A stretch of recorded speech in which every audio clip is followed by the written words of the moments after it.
Welcome to the One Year Bible, November 19. The Old Testament reading, Ezekiel chapter 39, verse 1 through chapter 40, verse 27. Son of man, prophesy against Gog. Give him this message from the sovereign Lord. I am your enemy, O Gog, ruler of the nations of Meshech and Tubal. I will turn you around and drive you toward the mountains of Israel, bringing you from the distant north. I will knock the bow from your left hand and the arrows from your right hand, and I will leave you helpless. You and your army and your allies will all die on the mountains. I will feed you to the vultures and wild animals. You will fall in the open fields, for I have spoken, says the sovereign Lord, and I will rain down fire on Magog and on all your allies who live safely on the coasts. Then they will know that I am the Lord. In this way I will make known my holy name among my people of Israel. I will not let anyone bring shame on it, and the nations too will know that I am the Lord, the Holy One of Israel. That day of judgment will come, says the sovereign Lord. Everything will happen just as I have declared it. Then the people in the towns of Israel will go out and pick up your small and large shields, bows and arrows, javelins and spears, and they will use them for fuel. There will be enough to last them 7 years. They won't need to cut wood from the fields or forests, for these weapons will give them all the fuel they need. They will plunder those who plan to plunder them, and they will rob those who planned to rob them, says the sovereign Lord.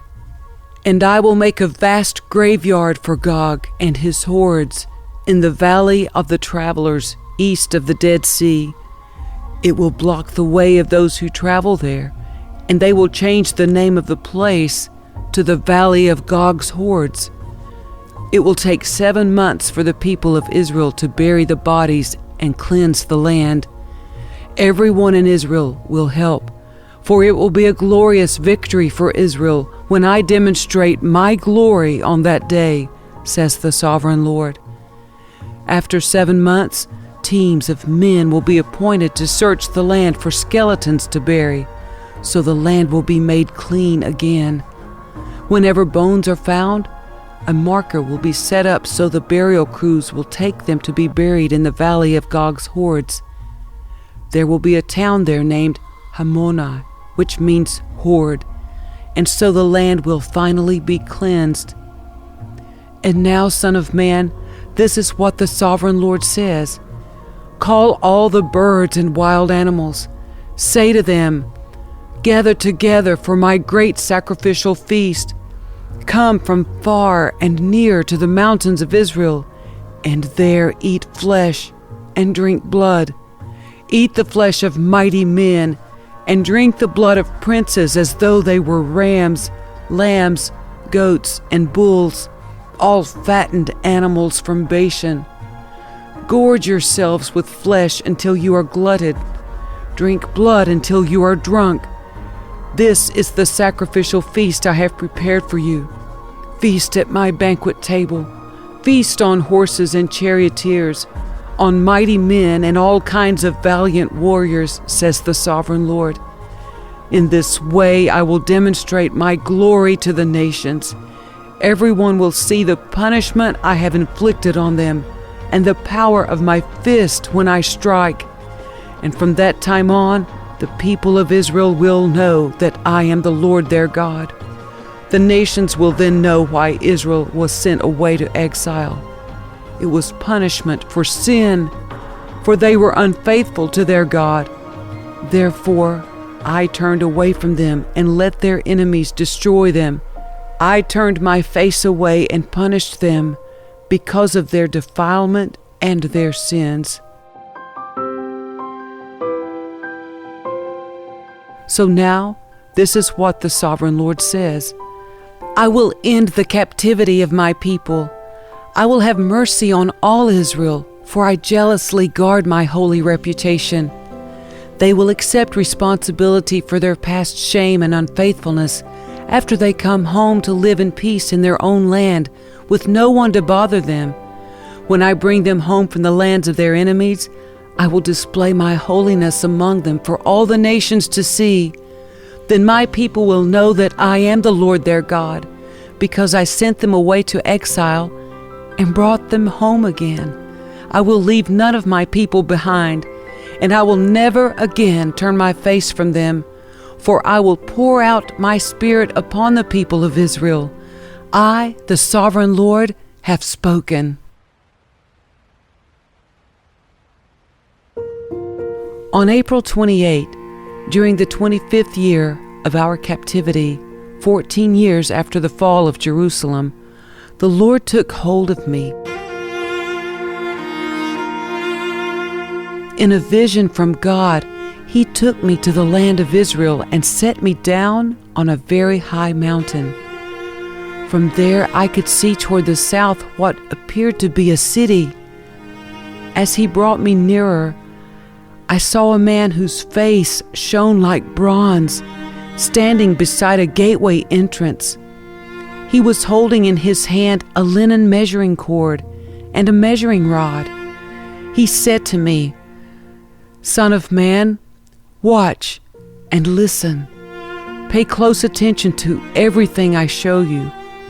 You have been brought here so I can show you many things. Then you will return to the people of Israel and tell them everything you have seen." I could see a wall completely surrounding the temple area. The man took a measuring rod that was 10½ feet long and measured the wall, and the wall was 10½ feet thick and 10½ feet high. Then he went over to the eastern gateway. He climbed the steps and measured the threshold of the gateway. It was 10½ feet front to back. There were guard alcoves on each side built into the gateway passage. Each of these alcoves was 10½ feet square, with a distance between them of 8¾ feet along the passage wall. The gateway's inner threshold, which led to the entry room at the inner end of the gateway passage, was 10½ feet front to back. He also measured the entry room of the gateway. It was 14 feet across, with supporting columns 3½ feet thick. This entry room was at the inner end of the gateway structure, facing toward the temple. There were 3 guard alcoves on each side of the gateway passage. Each had the same measurements, and the dividing walls separating them were also identical. The man measured the gateway entrance, which was 17½ feet wide at the opening and 22¾ feet wide in the gateway passage. In front of each of the guard alcoves was a 21-inch curb. The alcoves themselves were 10½ feet on each side. Then he measured the entire width of the gateway, measuring the distance between the back walls of facing guard alcoves. This distance was 43¾ feet. He measured the dividing walls all along the inside of the gateway up to the entry room of the gateway. This distance was 105 feet. The full length of the gateway passage was 87½ feet from one end to the other. There were recessed windows that narrowed inward through the walls of the guard alcoves and their dividing walls. There were also windows in the entry room. The surfaces of the dividing walls were decorated with carved palm trees. Then the man brought me through the gateway into the outer courtyard of the temple. A stone pavement ran along the walls of the courtyard, and 30 rooms were built against the walls, opening onto the pavement. This pavement flanked the gates and extended out from the walls into the courtyard the same distance as the gateway entrance. This was the lower pavement. Then the man measured across the temple's outer courtyard between the outer and inner gateways. The distance was 175 feet. The man measured the gateway on the north just like the one on the east. Here, too, there were 3 guard alcoves on each side with dividing walls and an entry room. All the measurements matched those of the east gateway. The gateway passage was 87 1/2 feet long and 43 3/4 feet wide between the back walls of facing guard alcoves. The windows, the entry room, and the palm tree decorations were identical to those in the east gateway.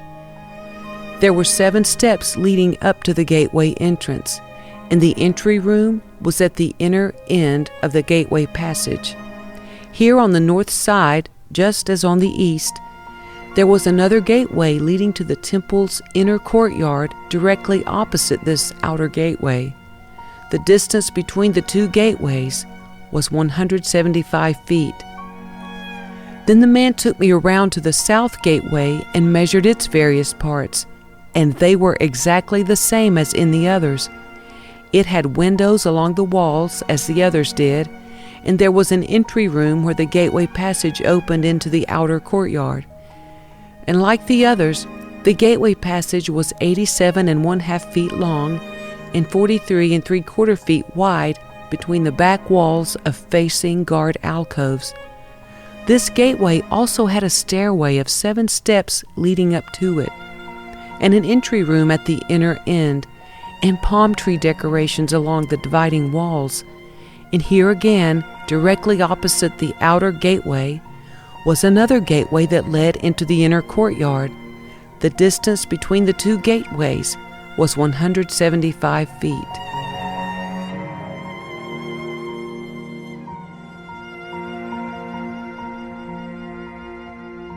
The New Testament reading, James chapter 2 verse 18 through chapter 3 verse 18. Now someone may argue, some people have faith, others have good deeds. But I say, how can you show me your faith if you don't have good deeds? I will show you my faith by my good deeds. You say you have faith, for you believe that there is one God? Good for you. Even the demons believe this, and they tremble in terror. How foolish! Can't you see that faith without good deeds is useless? Don't you remember that our ancestor Abraham was shown to be right with God by his actions when he offered his son Isaac on the altar? You see, his faith and his actions worked together. His actions made his faith complete. And so it happened just as the scriptures say. Abraham believed God, and God counted him as righteous because of his faith. He was even called the friend of God. So you see, we are shown to be right with God by what we do, not by faith alone. Rahab the prostitute is another example. She was shown to be right with God by her actions when she hid those messengers and sent them safely away by a different road. Just as the body is dead without breath, so also faith is dead without good works. Dear brothers and sisters, not many of you should become teachers in the church, for we who teach will be judged more strictly. Indeed, we all make many mistakes, for if we could control our tongues, we would be perfect and could also control ourselves in every other way. We can make a large horse go wherever we want by means of a small bit in its mouth, and a small rudder makes a huge ship turn wherever the pilot chooses to go, even though the winds are strong. In the same way, the tongue is a small thing that makes grand speeches, but a tiny spark can set a great forest on fire. And among all the parts of the body, the tongue is a flame of fire. It is a whole world of wickedness, corrupting your entire body. It can set your whole life on fire, for it is set on fire by hell itself. People can tame all kinds of animals, birds, reptiles, and fish, but no one can tame the tongue. it is restless and evil, full of deadly poison. Sometimes it praises our Lord and Father, and sometimes it curses those who have been made in the image of God. And so blessing and cursing come pouring out of the same mouth. Surely, my brothers and sisters, this is not right. Does a spring of water bubble out with both fresh water and bitter water? Does a fig tree produce olives, or a grapevine produce figs? No, and you can't draw fresh water from a salty spring. If you are wise and understand God's ways, prove it by living an honorable life, doing good works with the humility that comes from wisdom. But if you are bitterly jealous and there is selfish ambition in your heart, don't cover up the truth with boasting and lying. For jealousy and selfishness are not God's kind of wisdom. Such things are earthly, unspiritual, and demonic. For wherever there is jealousy and selfish ambition, there you will find disorder and evil of every kind. But the wisdom from above is first of all pure. It is also peace-loving, gentle at all times, and willing to yield to others. It is full of mercy and the fruit of good deeds. It shows no favoritism and is always sincere. And those who are peacemakers will plant seeds of peace and reap a harvest of righteousness.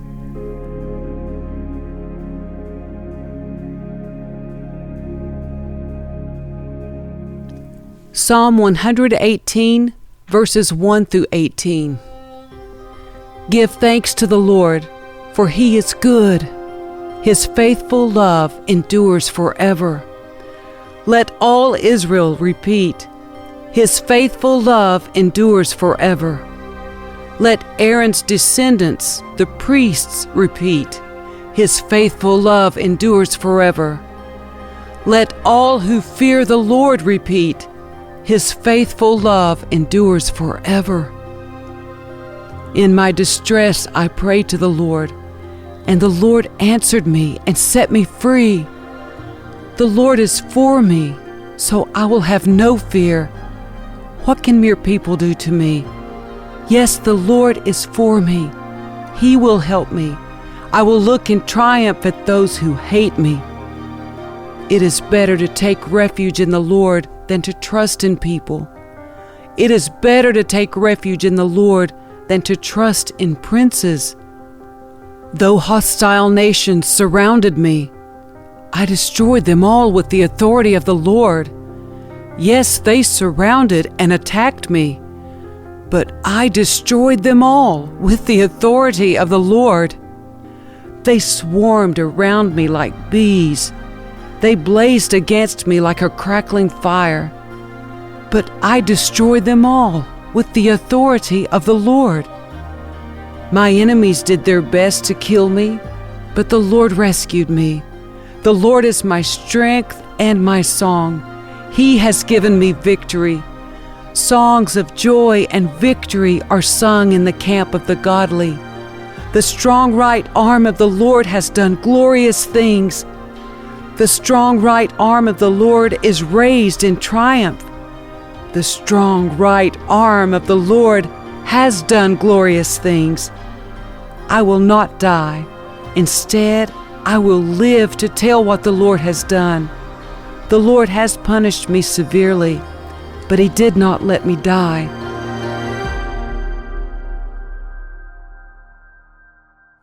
Proverbs 28, verse 2.